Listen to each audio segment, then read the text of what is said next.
রান্নাটা আমি সর্ষের তেলে করব। কড়াতে সর্ষের তেল দিয়ে দিচ্ছি, সামান্য একটু লবণ দিয়ে দিচ্ছি,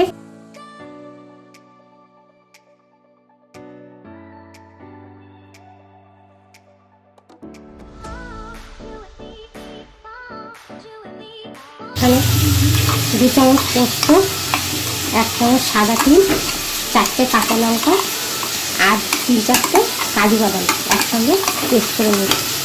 আলুটা ভাজা হয়ে গেছে, এবার আমি তুলে নিচ্ছি।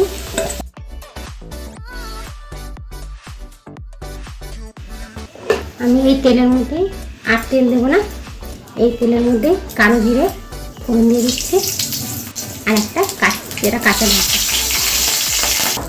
আদা, পেঁয়াজ, রসুন আর 3-4টে কাঁচা পাকা লঙ্কা একসঙ্গে পেস্ট করে নিচ্ছি। এই মশলাটা দিয়ে 3 চামচ মতো দিয়ে দেবো। এই মশলাটা ভালো করে একটু মশলার বাটি ধোয়া জল দিয়ে দিচ্ছি, মশলাটা ভালো করে কষিয়ে নেব।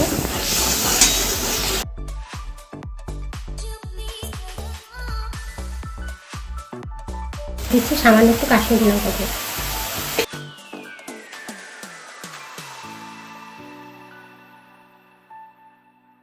বন্ধুরা, আমার এই মশলার মধ্যে একটা টমেটোও ছিল, টমেটোটাও একসঙ্গে পেস্ট করে নিয়েছিলাম। আদা, পেঁয়াজ, রসুন, কাঁচা লঙ্কা আর টমেটো একসঙ্গে পেস্ট করে 3 চামচ দিয়ে দিচ্ছি। এবার ভেজে রাখা আলুগুলো দিয়ে দিচ্ছি, ভালো করে কষিয়ে নিই। কষানো হয়ে গেছে, এবার আমি পোস্ত যে একসঙ্গে যে পেস্ট করে রেখেছিলাম সেই মশলাটা দিয়ে দিচ্ছি। এটাও আমি 2 চামচ দিচ্ছি।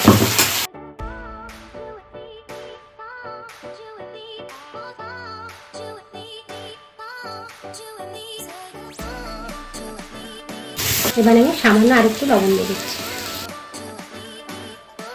স্বাদ মতো নিয়ে তোমরা তোমাদের পছন্দ মতো দিয়ে নাও।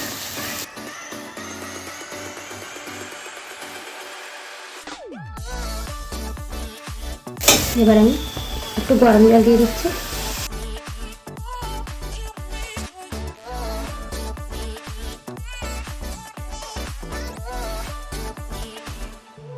এবার আমি আমার পরিমাণ মতো আমি জলটা দিয়েছি, তোমরা তোমাদের পরিমাণ মতো দিয়ে নেবে।